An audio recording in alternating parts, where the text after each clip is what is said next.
I'm not smart enough, I'm not good enough. Does that sound familiar? Self-doubt, it's a tricky one. It's something that I feel so many people in our society struggle with, including myself.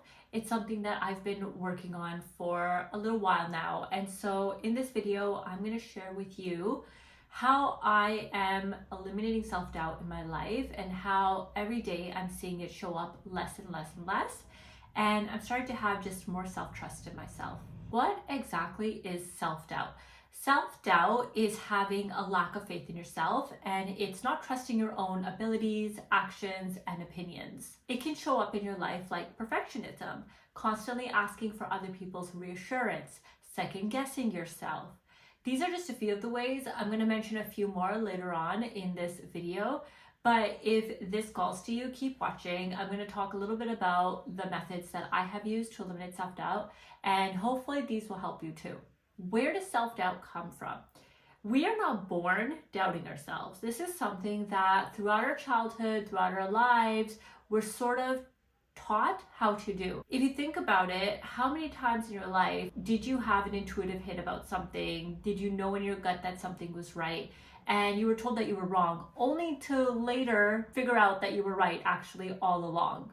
As kids, we're constantly told, are you sure about that? Are you sure you want to do that? Things like this cause us to doubt ourselves. Building that self-trust in yourself is so important. And it, of course, should be something that should start in childhood. We should be taught it. But unfortunately, if we have parents who also don't trust themselves, that is something that's going to be passed on to you as a child. Okay, so now I want to talk a little bit, I want to go backwards and talk a little bit more about how it shows up in your life. There are so many ways that it shows up in your life that you may not actually realize that the little decisions that you make and the little things that you do, the habits that you have, are all a form of self-doubt. So one thing I mentioned earlier is perfectionism. Now, when I first heard this, I was actually really surprised. I never thought of perfectionism being related to self-doubt. But if you actually think about it, it's you setting such high standards for yourself and not trusting that you will do the job well, regardless of it being perfect. What even is perfect? It's such a big form of self-doubt. It's not something that I would say I've had. I don't think that I've ever really been a perfectionist, but I've had a lot of people in my life who have had that. When you are a perfectionist and you obsess over things like that, what happens is that you aren't releasing your creative work. For example, maybe you've made an art piece and you're not releasing it because you want it to be perfect. In that also lies fear. If you think about it, there's a fear there of what other people will think. And then that leads back to self-doubt. Because if you're afraid of what other people will think, then you're afraid of their judgment of you. And you're afraid of their judgment of you because you doubt your own abilities. So it's this cycle, it's this circle that just kind of keeps going unless you break that pattern. The other thing I mentioned is needing other people's reassurance. This is something that I have suffered with for so long. For example, I would cook something and I would have guests over and I would serve them this meal. And I would ask over and over again, is it okay? Is it okay? Is it good? It's not too salty. It's not too spicy. Is it okay?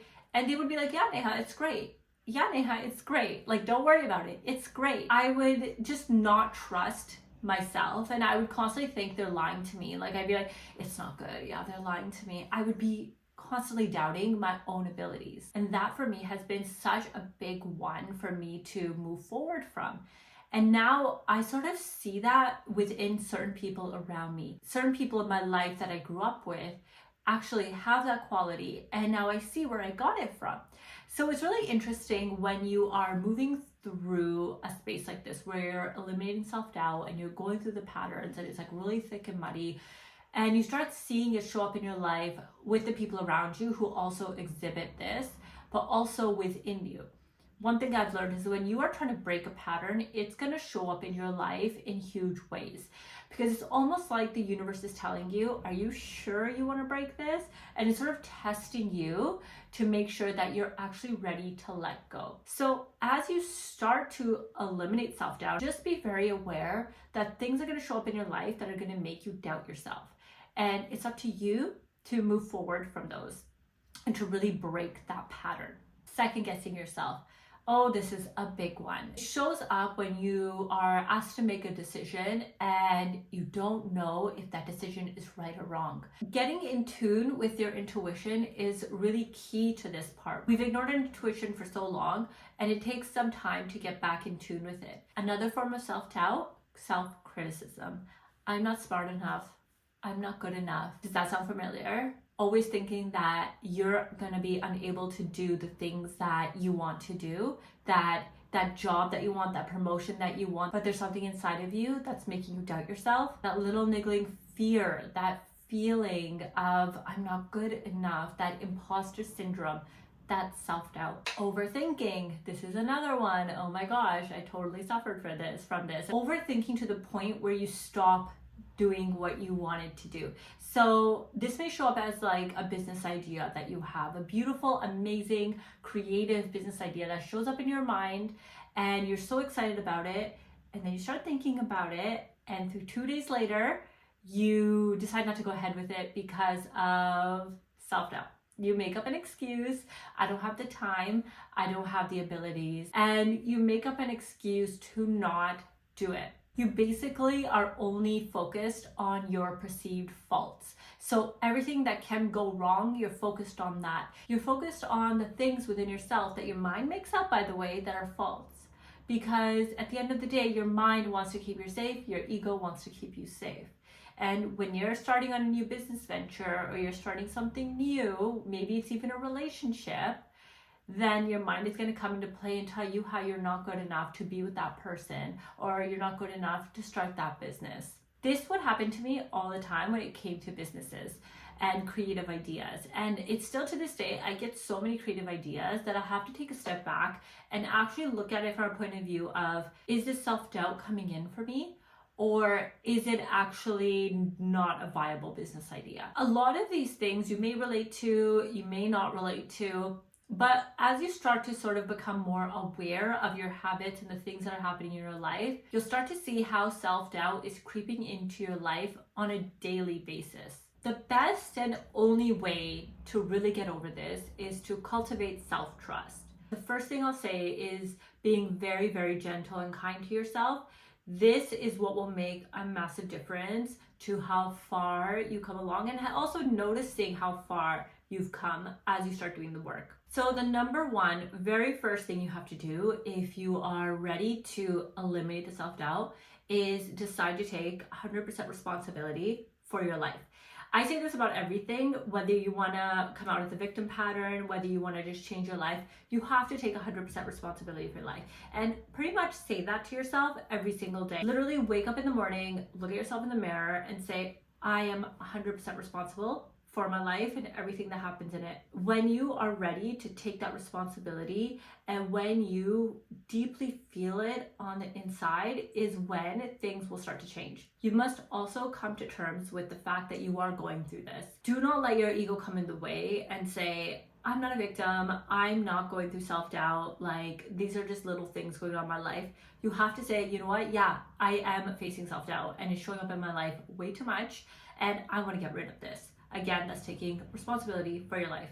The next thing is to realize all the ways self-doubt appears in your life. So the best way to do this is to just get super aware of everything happening in your life. So your daily interactions, what you're doing on a daily basis, the thoughts that are going through your head, you need to become really aware of them. Now, this takes some practice because we're not used to it. Always remember that, number one, you are not your thoughts, you are awareness. This is now a little bit more on the spiritual side, but if you can observe your thoughts, which you can, that means that you are awareness, your soul, your spirit is inside of you, and that is your awareness. So that is ideally what you want to start doing, is just start taking a step back almost and just start looking at the things that you're thinking about on a daily basis, the conversations that you're having, the things people are saying to you, but also the things that you're saying to them. Also, how you talk to yourself. Are you criticizing yourself a lot? Are you doubting your abilities? If someone asks you to do something for them, do you immediately get a little bit panicked and freaked out thinking if you'll be able to do the job right? Once you're aware of how it's showing up in your life is when you can really start doing something about it and when you can get to the bottom of it. The next thing is timeline work and also removing this pattern from your energy body. So this is something that I've learned over the last couple of years, and it's something that is honestly so amazing and really, really works. So I'm going to teach you how to do it. So the first thing is the timeline work. Let's go into that. So ideally you want to do this when you have some time to journal. I find it's always easier to write it out. As you do this more and more, you'll be able to do it without journaling, like on the go, you'll be able to do it.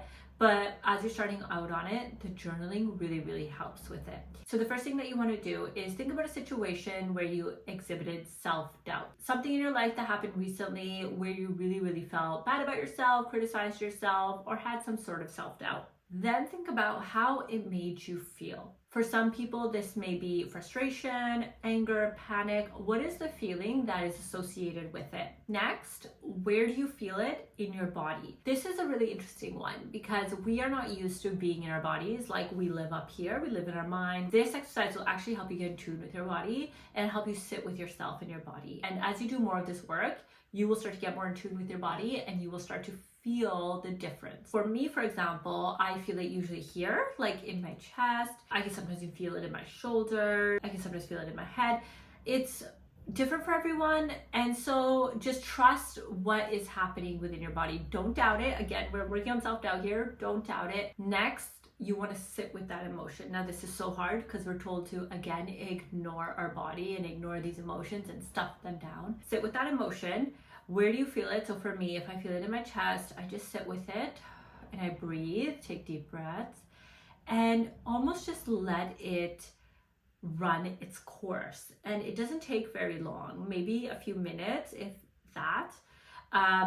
Just become really aware of it. So what I like to do is almost imagine my awareness going down to there, almost like I'm looking at it and just being like, okay, I see you stuck in motion. Okay, yeah, I feel you. And then just let it run its course.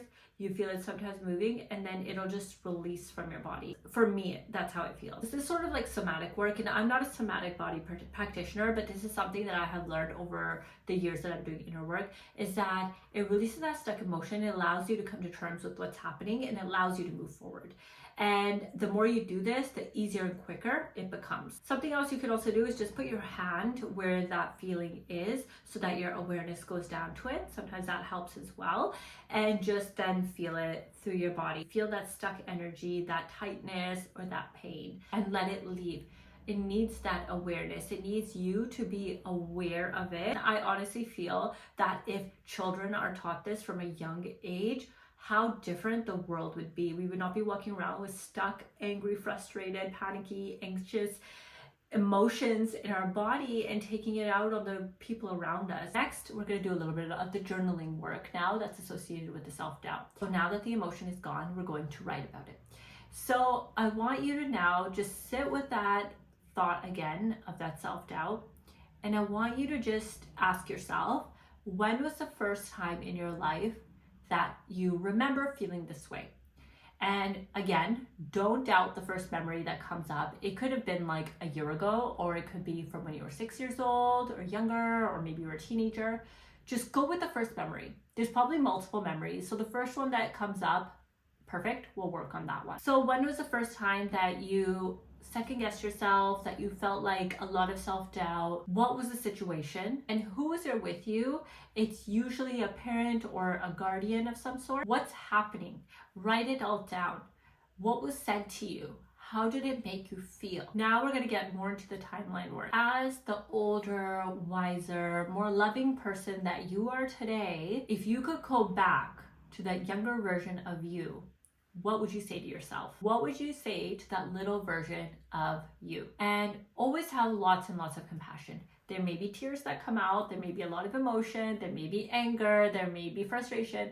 Whatever it is, let it come out and write it all down on paper. Release that emotion that's associated with it and be that person for yourself that you needed when you were younger. So this timeline work is also a reparenting exercise for you to be there for yourself and to really work on those things that are holding you back. So you can do this exercise not just for self-doubt, you can do it for any situation in your life where you feel sad or anxious or angry. What I've noticed while doing this work over the last couple of years is that I have started to really love myself and trust myself. Those situations when you're going back and you're telling your younger self you're right, or you should trust yourself, or I'm here for you, even if you're wrong, it's okay. That teaches you that you are who you are in the most beautiful way. And it doesn't matter if you're wrong. It really doesn't matter. Everyone's wrong at some point. It doesn't matter if you make a mistake. You're still whole and you're still amazing. This type of work really teaches you that. And now I still get times, of course, where I feel a little bit of self-doubt. But I'm so aware of it now because I've done so much work around it that I can do these types of timeline work and reparenting exercises. I really get to the bottom of where it's stemming from, what situation I'm holding on to, and that I need to let go of, and really give love to that younger part of me, that younger version of me that needed it. Now that you've done the timeline work and you know how to do the timeline work and repair yourself and release that emotion, here's some more things that you can do to really cultivate self-trust. Get to know yourself. You've doubted yourself for so long. Do you even know what you like, don't like? And you may be saying, of course I do, Neha, but do you actually? Or are the things that you like and don't like things that other people in your life have liked and not liked, and you're just sort of latching onto them? When you start thinking about things in this way and thinking about even little things like the coffee you drink, is it your choice or is it your partner's choice, or is it your parents' choice or your friend's choice, or whatever that is, or the things that you eat, or the things that you wear, or how you do your hair or your makeup, whatever that is that your choice? Is that actually your choice? Or is that because you see it on TV, or you see your friends doing it, or you saw your parents doing it growing up? So it's really about just getting to know yourself and looking at the world in almost like a childlike wonder and really figuring out who you are. And this isn't something that needs to be stressful. It's actually quite fun to do because you're testing new things, you're trying new things, and you're deciding for yourself. Only for yourself, it's for you or not. Start looking at things in a way where you're asking your intuition if it's something that you really like or not. Does your body light up when you see something, or does it sort of back off but you go along with it because everyone else goes along with it? So these types of little things is what actually makes a big difference.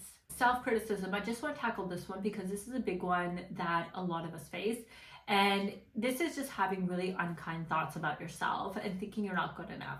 So number one, like I mentioned before, get super aware of it. Number two, when you start to get super aware of it, what you'll notice is that it's a thought and it comes and it goes. It's something that your mind, your ego, tries to keep in place so that you stay in your identity as that person who continues to doubt themselves and doesn't move out of their safety bubble. Now I'm gonna get a little bit more spiritual again, but if you really think about who you truly are, which is awareness, which is spirit, soul, connected to source, would you ever say that source or God or the universe, whatever you want to call it, is highly critical of itself? Would you ever say that they say mean things to themselves? And if you are a part of source, which you are, then how can you be anything less than that? So this is how you want to start changing your mind and start thinking. These thoughts, you can't control them, but what you can do is just be aware of them and let them do their thing. Almost like, when you're watching a news channel and there's headlines running across the screen, like that. The headlines are there, but you're over here, right? You're not those headlines. And so that's what these thoughts are. You're not those thoughts. You are not these horrible thoughts. You are actually something so much greater than this. Something that I always say to myself when these thoughts tend to come in is to just say, okay, it is what it is.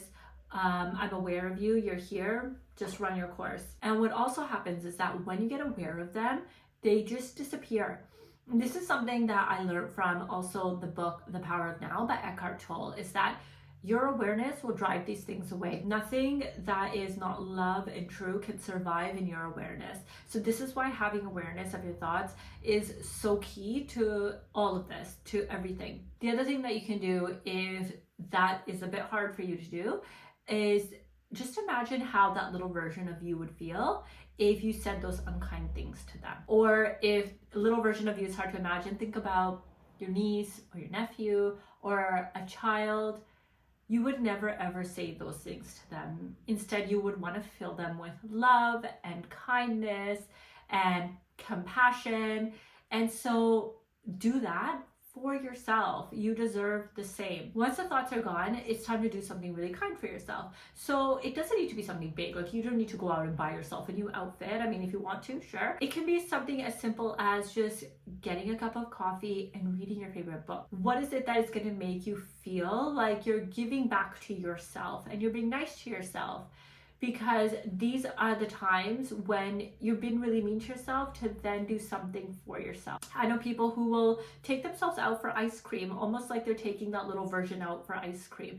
And that's such a beautiful, beautiful thing to do. Something that I really struggle with is high expectations of myself. And I learned this because I'm starting to feel really, really anxious about not achieving certain goals. For like a couple days, I remember I was just stuck in my mind and I was doing the inner work and I was doing everything and it was helping a lot, but it was still there.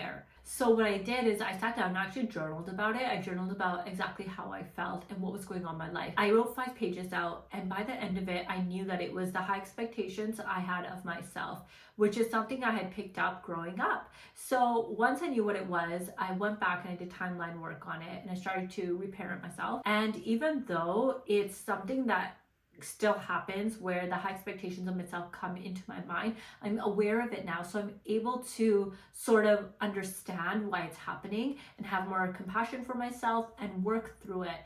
Also, again, like I mentioned, when that awareness is on it, it tends to fade. Like when I say to myself, okay, I'm having really high expectations of myself right now, I see it and it fades, and then I just say, okay, I'm not gonna have any expectations of myself. I'm just going to do my work the best that I can do it, and everything's going to work out. And that just actually makes life so much easier, because that expectation of being a high achiever, getting things done, is really difficult to live up to. That high expectation of myself was the ego trying to keep me safe and trying to say to me, okay, if you get a lot of things done, if you have a business, and if you do this and if you do that, that's when you'll be loved and that's when you're safe. And if you're not doing that, then something's wrong. Everything's going to go wrong. Everything's bad in this world. Everything wrong in this world is going to happen to you, which is what the ego really, really tries to drive into you, that fear. The next thing is to get comfortable being uncomfortable. And I know this sounds like so cliche because I've seen so many quotes on this, and I remember I used to really roll my eyes at it. Now that I've done the work, I understand what it means, because it is not comfortable trying to let go of past patterns. It's actually very, very uncomfortable. Like sitting in that emotion, what we talked about earlier, and just trying to release it from your body, that's uncomfortable. When a parent says something to you and it's making you doubt yourself, and you're really working on not reacting or not letting that doubt overcome you, that's uncomfortable. So when I say get comfortable being uncomfortable, that's what I mean. I've been doing this over the last few months, and what I've noticed is that I'm actually kind of enjoying the uncomfort. I've gotten so used to it now, noticing these things and then taking a step back, being aware of it, and being like, I'm just gonna sit here and not let someone else's emotions, for example, influence my emotions. The next thing I'm gonna say is a really, really big one. Forgive yourself. Forgive yourself for your past mistakes, for the guilt that you're holding, for any shame that you're holding.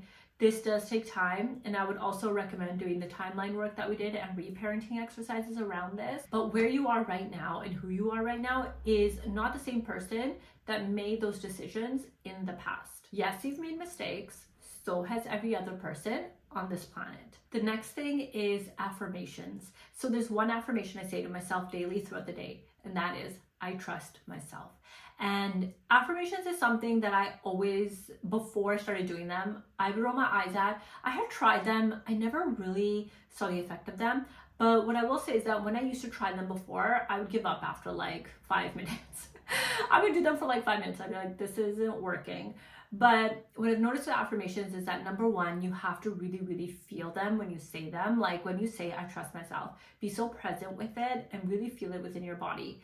And you have to do it regularly over a long period of time. This is something that is super powerful. You have to really believe it and you have to really trust it. And you may not feel like you trust it when you first say, I trust myself. You may not feel it, but the more you do it, the more of these exercises that I mentioned that you do, and the more work you do on yourself, the more you will start to feel that trust within yourself. Next, and this is a really great way to really start working on your self-doubt and inner trust. And to be honest, if you're finding reparenting and timeline work to be a little bit difficult, then this might be an option as well, or you can do them both together. And this is shadow work. Shadow work is a really powerful tool to work with your shadow self and discover your true self. Shadow work is such a powerful tool for when you're experiencing self-doubt, and it's actually amazing for mental health. It's something that really helps you dig deep within yourself and massively just love yourself and understand why you're making the decisions that you're doing, why you feel the way you feel, why you say the things that you say about yourself. It's great for confidence, it's great for self-love. When I first started on my journey, shadow work was the first thing that I started with. I didn't really know where to start. And I began with shadow work because I'd seen a lot of people talking about it. And it honestly really, really helped me. So I am sharing a template with you of 10 shadow work questions specifically for self-doubt. I'll put the link in the comments below. When you're answering these questions, what I urge you to do is after you answer them and after you think you're done, just really dig deep and see if there's anything else in there. So what I like to do is, as I'm answering them, and say I come to a point where I think I'm done, I will continue to ask myself, okay, why do I feel this way? Until you feel like everything is out of you. I have found this is such a good release. It's really great if you have anxiety. I feel like when I get anxious, when I get panicky, just writing it out and doing some shadow work around it can really, really help. The last thing that I'll mention is to really do something for yourself every day that makes your heart happy and just makes you feel so good about yourself. Again, these little things add up in the long run. Doing something for yourself can really help cultivate that self-love, which also is self-trust. I am doing a free heart anchoring and grounding meditation. It's about 15 minutes every month, the beginning of every month. My next one is coming up soon. I'd love for you to join. I've put the link in the comments below and I hope to see you there. Thank you so much. I would appreciate it if you could like this video and subscribe to this channel. I hope this video helped you. Please let me know in the comments below. If you have any questions, I'll try my best to answer them, and also what you'd like to hear about next.